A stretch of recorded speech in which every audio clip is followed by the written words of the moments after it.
Chairman Romando Artes, Magandang morning! Si Ka Jerry at si Ka Tunying po ito. Magandang umaga po, Ka Tunying, Ka Jerry at sa inyong tagapakinig. Apo.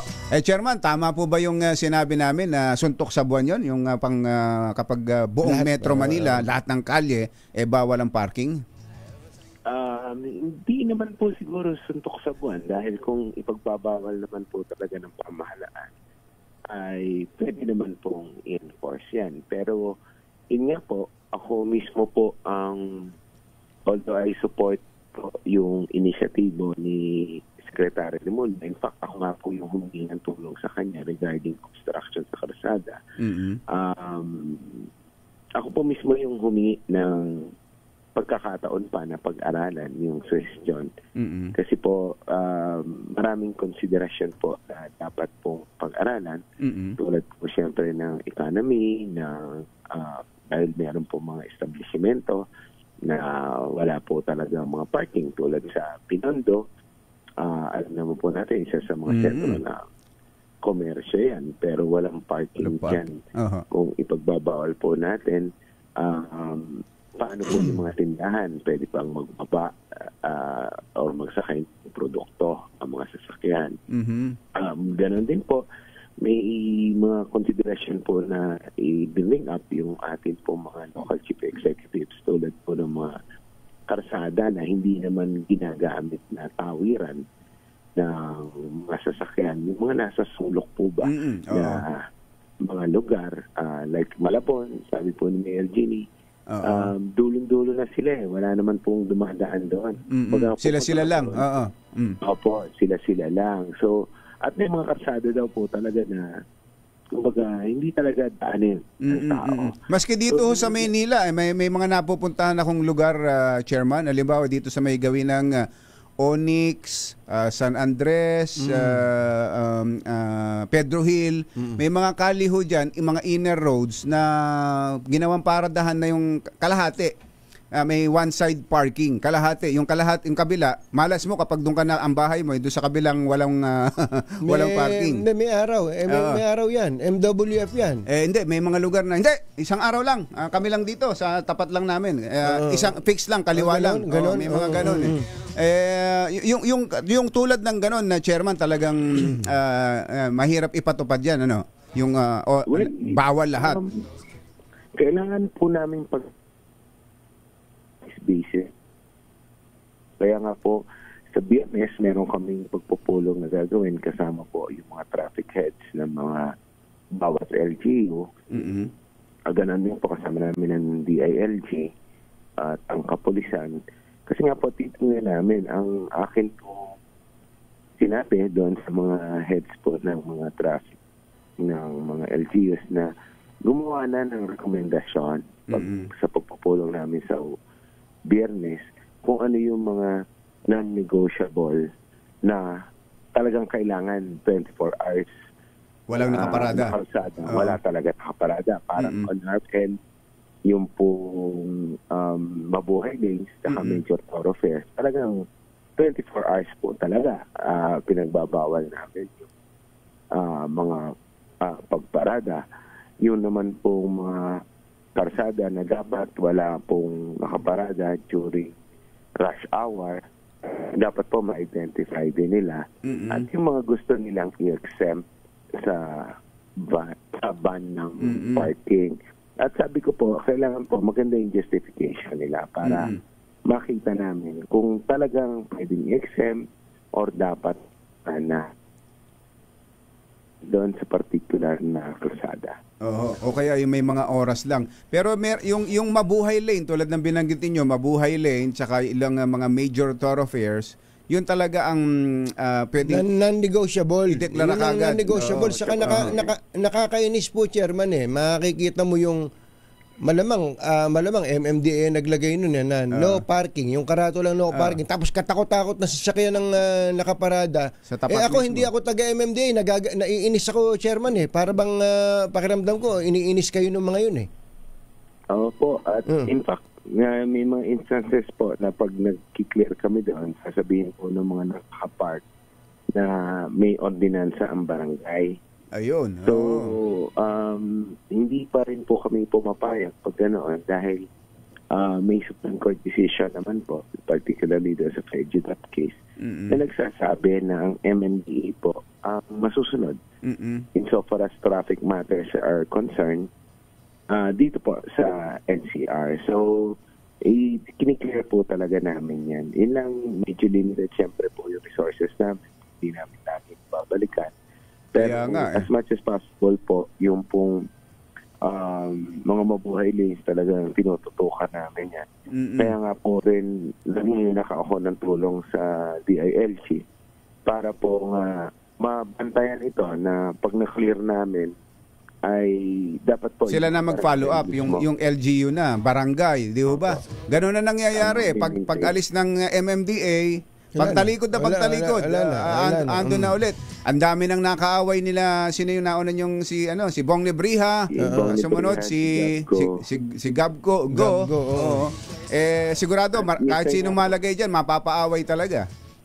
Minsan nga po, pag binalkan namin ng madalas, kunyari, less than a week, binalkan namin, po, nagagalit na, kagagaling nyo lang dito. para bang balikan. Hindi, pero totoo po kayo doon, Chairman, wala naman kayong sapat na tao para pabantayan yung mga yan. Kaya lang, yung ating mga barangay. Ito, noon pa natin sinasabi barangay, ito. Walang mangyayari. Walang mangyayari kapag ka mismo yung barangay chairman pa ang numero uno. Pasimuno. Numero unong promotor ng illegal parking. Minsan po, sila po yung nag-o-ordinansa para payagan mag-park doon sa mga mabuhay lanes. Kaya po, sabi ko nga po, sa pupulong namin na Secretary Remulla na may mga karsada po na yun talaga na-negotiable for us na bawal po talaga mag-park. So yan, mabuhay lanes, mga major thoroughfares, tapos mayroon kayong pipiliing mga kalsada na may oras lang na bawal, Chairman. Ganun po ba? Apa, ganun po. Kasi nakita naman po namin, like sa Makati po, kung inyong i-observe doon sa, although it's a private road po, yun sa Makati Central Business District. Meron po sila dyan na pinapayagan yung parking sa karsada pero by 5 p.m. Dapat wala na po. Kasi nga po, yun yung labasan ng mga nag-opisina. So, dapat po cleared na yung karsada. So, yun po yung mga models na tinitingnan po natin dahil tulad po ng coding namin, alam namin na yung peak hours ay between 7 to 10 a.m. in the morning at 5 p.m. to 8 p.m. So, baka pwede pong tingnan namin na hybrid po na gano'n. Tama po yun. Tama po kayo, Chairman, dito sa Makati. Ang laki pang kita ng kanyan, ng LGU. Ang laking kita pa ng LGU. Yung bang maghahanap ka ng paparadaan, may sesenya sa'yo. Dito pwede yung mag-park. Kaya lang, pag-park mo, may bayad. May tuturo agad na, may makina may machine magbabayad. Tulad sa atin sa Amerika. Sa atin sa Amerika. Sabi ko, am I in LA?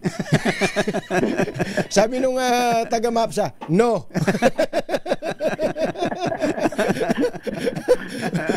Hindi ba may kita, may additional na kita pa ang LGU, maayos at alam nila kung saan lang pwedeng mag-park. Pwede lang. Hindi lahat ng kalsada pwedeng mag-park, Chairman. Pwedeng maging model nga yun eh. Apo, yun nga po yung pag-aaralan namin at sisimulang i-discuss sa Friday. I think si Sec. John Vic naman po ay amenable to compromise. Basta maganda lang po yung justification natin na ito pwedeng exempt, ito pwedeng hybrid na may oras lang, ito na negotiable na talagang bawal mag-park. Yung mga ganun po. Saka, Chairman, naalala ko dati, hindi ko matandaan kung kayo nagsabi na sa pakikipagpulong sa Metro Manila Council, napakadaming mga properties ng gobyerno na hindi naman ginagamit ngayon. Baka pwedeng maimbentaryo yan na gamitin mo ng parking. Yan ang gawin ng parking muna at talagang problema naman natin ng at gawin kahit pay parking. Pay parking. Basta po hindi naman nagagamit, Chairman. Kayo ba nagsabi nun? Meron po, in fact nagpulong na po kami diyan tulad po ng GSIS, may mga in-offer na properties sa Ortigas, sa Quezon City, and sa may circle. Siyempre po lang, kailangan din po ng pondo kasi to develop, at least i-traba mo kasi yung pong lupa, baka po lalo pag tagulan, lumambot yung lupa, ma-stop po yung ating mga kababayan na magpa-park. So, kailangan lang pang siguro pag-usapan namin. At yan po kasi na-discuss namin noong panahon pa ng former secretary ng DOTR. So, kailangan naman siguro po namin na i-revive yung usapan under po ng leadership ni Secretary Bixby sa this time. Okay, so dito po, anong timeline natin, Chairman, dito sa parking? Kailan ang tinitingnan ninyong para masimulan, ma-finalize at masimulan yan? Well, nag-set po ng deadline si Secretary Raymond John Pitt ng September 1. So, babalangkasin po namin yan. Pero, as usual, normally, nagdi-dry run po tayo dyan. Massive information campaign. But, pilitin po namin. Kaya ba yung September 1? Tingnan po namin kahit kung kailangan araw-arawin namin yung pagpupulo para po matapos po yung or upuan namin o ng isa-isa, dalawang city. Kailangan rin po kasi integrated. Like kunyari, sa buong kalsada na tumatawid sa iba't ibang LGUs. Kailangan po integrated yan. Hindi naman po pwede na dito sa LGUA, bawal. Pagdating sa LGUB, pwede. Yun nga, tama. Kailangan po talagang comprehensive yung guidelines na mailabas po natin. Eto, may nagte-text dito, baka daw pwede ninyo isuggest kay Secretary John Vic na isama rin ang Cavite. Napaka-traffic din daw sa kanilang probinsya sa Cavite. Isuggest nyo lang daw, isuggest nyo lang.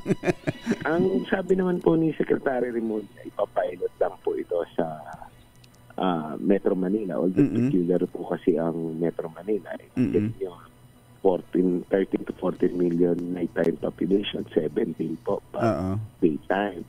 At 3.6 million po kasi na vehicles yung dumadaan or lumalabas sa Metro Manila on a daily basis. So, pero I understand may plano po si Secretary na i-expand po itong programa na ito once na maging maayos yung implementation sa Okay. So, September 1, kayang-kayang ma-implement? Hopefully. Medyo masalimot din po kasing usapan yun. Bawat LGU po ay siyempre may kanya-kanyang pangangailangan, may kanya-kanyang gusto na kailangan din naman po natin balanse. Ito nga pala, maitanong namin sa inyo, Chairman, kayo ba nakakaramdam ng minsan ng, hindi lang tungkol sa traffic, sa ibang mga ini-implement dito sa Metro Manila na may umaayaw, parang ayaw makipag-coordinate o makipag-cooperate sa inyo dahil hindi naman elected yung chairman ng MMDA na yan. Tayo elected. Tayo mga mayor. Wala ho ba kayong nararamdaman ganon? Wala naman po. So far, 3 taon na po ako sa MMDA or more than 3 years na chairman ng MMDA. Wala naman po akong nararamdaman na ganoon. In fact, maganda po ang relationship ko sa mga mayors. At even po yung ahensya namin, iba po yung pagtutulungan. At maganda po yung aming pong coordination. Siyempre po, as I've said, may kanya-kanyang interest na gustong proteksyonan yung mga mayors. Pero at the end of the day, kung ano po yung ikakaganda ng buong Metro Manila, kahit po may reservation ng isang punong lungsod, ay sumusunod po siya doon sa pangkalahatan na namin. Kaya ko lang naman naitanong yun dahil minsan nagpulong kami ni Kumbatsero. Kaming dalawa lang naman po. Kami lang dalawa. May napagkasundo kami na irerekomenda namin na gawin na kayong governor ng Metro Manila dahil para magkaroon na tayo ng comprehensive plan. Hindi lang sa traffic, kundi pati sa flood control at iba pa dito po sa buong Metro Manila. Ayaw niyo po ba nun, Chairman? Mahirap po kasi halos lahat po ng syudad dito sa Metro Manila ay highly urbanized na. So, at napakalaki po ng Metro Manila para magkaroon po ng isa lamang na governor na same power as yung governor po ng ibang probinsya. If ever po, kailangan pong pag-aralan mabuti. Yun pong mga proposals na yan. Natatandaan ko po noon a few years back, si Congressman Joey Salceda already proposed that. Pero yun nga po, medyo mahaba-habang usap. Totoo po. Maikli lang ho kasi oras namin ni Kumbatsero na mag-usap kami, na magpulong kami. Mr. Chairman, maraming salamat po at yung pong ticket namin ng Metro Manila Film Fest, baka makalimutan nyo. Aga naman. Ang aga-aga. Salamat po, Chairman. Thank you, Chairman. Chairman Roman Duarte, SMMDA.